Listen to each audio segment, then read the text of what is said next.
Assalamualaikum warahmatullahi wabarakatuh. Innal hamdalillah nahmaduhu wa nasta'inuhu wa nastaghfiruh wa na'udzu billahi min sururi anfusina wa min sayyiati a'malina may yahdihillahu fala mudhillalah wa may yudlilhu fala hadiyalah. Amma ba'. Sahabat yang beriman, kita semua tahu rezeki setiap manusia pada dasarnya sudah Allah berikan sesuai dengan kebutuhannya. Dan semuanya sudah Allah tetapkan jumlahnya. Ada yang cukup, ada yang kurang, ada yang Allah lebihkan. Semua itu semata-mata hanyalah ujian keimanan. Namun tak jarang bagi yang diberikan rezeki lebih, terkadang justru malah merasa sombong dan lupa bahwa semua yang didapatkannya hanyalah sebuah titipan dari Allah. Sehingga orang-orang lupa tersebut menjadi lalai akan hak dan kewajibannya untuk bersedekah. Padahal Allah Subhanahu wa Ta'ala sudah banyak berfirman dalam ayat-ayatnya untuk selalu bersedekah sebagai rasa syukur atas apa yang diberikan Allah kepadanya. Akan tetapi ada yang harus kita semuanya ketahui. Meskipun banyak yang mau bersedekah namun tidak mendapatkan pahala dari sedekahnya itu sendiri.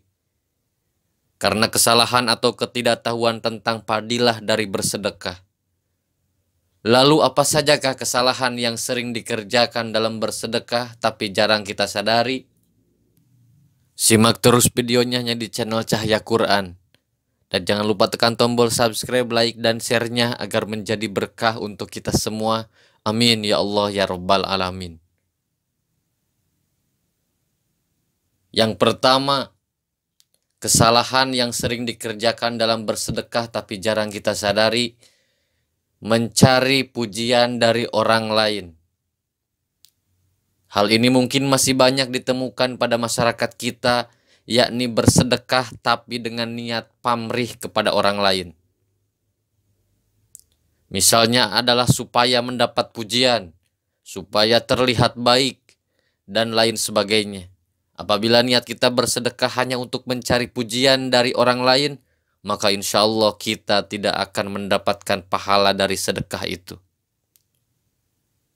Rasulullah Shallallahu Alaihi Wasallam pernah bersabda, berikutnya yang diadili adalah orang yang diberikan kelapangan rezeki dan berbagai macam harta benda.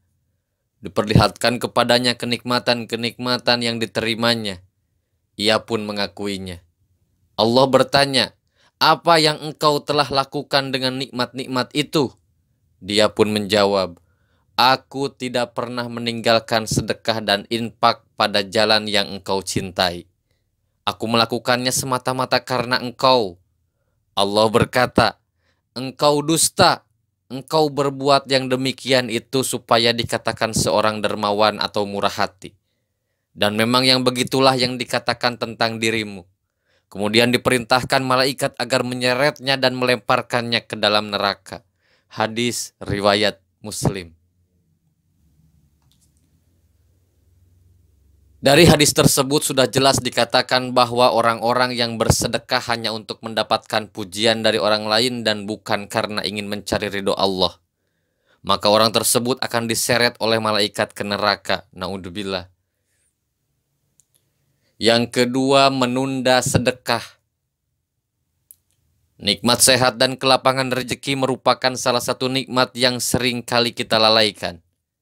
Dari nikmat sehat inilah kita bisa mencari rezeki yang sudah disediakan oleh Allah kepada kita. Dan apabila kita sudah mendapatkan rezeki, terkadang kita menunda atau bahkan lalai untuk berbuat baik. Salah satunya adalah untuk bersedekah. Karena dari rezeki yang kita dapat ada hak dari orang-orang kurang mampu yang harus kita berikan. Jika tidak kita beriman atau kita tunda memberikannya, maka insya Allah Allah Subhanahu wa Ta'ala juga akan menunda rezeki yang akan datang kepada kita. Atau bahkan kita akan diperingatkan dengan dicabutnya nikmat sehat untuk sementara. Diriwayatkan dari Abu Hurairah radhiyallahu an, ia berkata, Seseorang bertanya kepada Rasulullah Shallallahu Alaihi Wasallam, "Wahai Rasulullah, sedekah apakah yang paling afdol?" Beliau menjawab, "Engkau bersedekah ketika masih dalam keadaan sehat lagi kaya. Saat ingin menjadi kaya dan khawatir miskin, jangan kau tunda hingga ruh sudah sampai di kerongkongan baru berpesan untuk si fulan sekian dan untuk si fulan sekian. Padahal harta itu sudah menjadi hak si fulan atau ahli waris." Hadis riwayat Bukhari. Dari hadis tersebut kita dapat menyimpulkan bahwa kita sangat dianjurkan untuk mengeluarkan sedekah di saat tubuh kita masih sehat dan kebutuhan kita sudah tercukupi. Lalu hindarilah untuk menunda-nunda sedekah, karena kita tidak tahu kapan dan di mana kita akan meninggal dunia. 3. Tidak sedekah dari orang terdekat terlebih dahulu. Dalam Quran surat Al-Baqarah ayat 215 Allah Subhanahu wa taala sudah berfirman, "Mereka bertanya tentang apa yang mereka nafkahkan. Jawablah apa saja harta yang kamu nafkahkan. Hendaklah diberikan kepada ibu bapa, kaum kerabat, anak-anak yatim, orang-orang miskin dan orang-orang yang sedang dalam perjalanan. Dan apa saja kebaikan yang kamu buat, maka sesungguhnya Allah Maha mengetahuinya." Setelah kita mengkaji lebih dalam dari ayat tersebut, seolah-olah ingin mengingatkan bahwa tidak perlu jauh-jauh dan bingung untuk mencari siapa yang berhak untuk kita berikan sedekah. Karena sedekah yang paling utama adalah kepada orang tua kita terlebih dahulu. Kemudian saudara atau kerabat, barulah ke anak yatim piatu, orang-orang miskin di sekitar kita, dan orang-orang yang sedang dalam perjalanan atau musafir, dan seterusnya.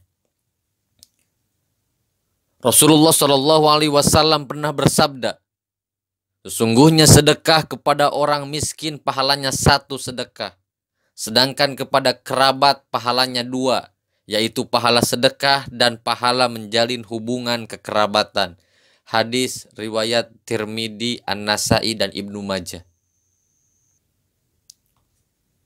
Dari hadis tersebut kita bisa menyimpulkan bahwa sedekah kepada orang tua atau kerabat insya Allah memberikan kita pahala berlipat, yakni pahala bersedekah dan pahala bersilaturahmi. Karena kita semua tahu menyambung tali silaturahmi merupakan salah satu hal yang bisa membuat rezeki makin deras mengalir. 4. Perhitungan dalam sedekah. Ketika berbelanja kebutuhan sehari-hari, kita pasti akan mempertimbangkan berapa uang yang akan kita keluarkan untuk berbelanja dengan jumlah uang yang kita miliki. Begitu juga dengan bersedekah. Sebaiknya kita tidak berlebihan namun juga tidak pelit atau kikir. Saat kita bersedekah hendaknya tidak perlu dihitung-hitung apalagi sampai meresahkan hati. Misal, kemampuan kita bersedekah adalah 10.000. Maka sedekahlah 10.000.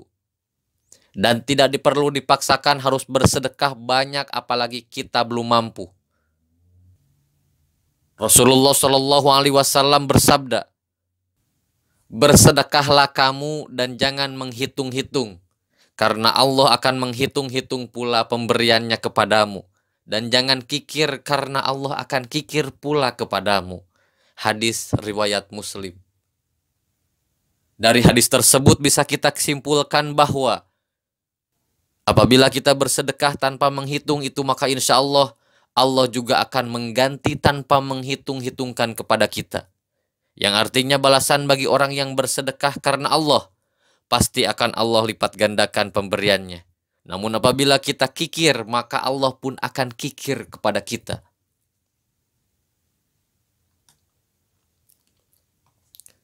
5. Mengungkit sedekah. Salah satu kebiasaan buruk orang bersedekah adalah mengungkit kembali kebaikan bersedekahnya.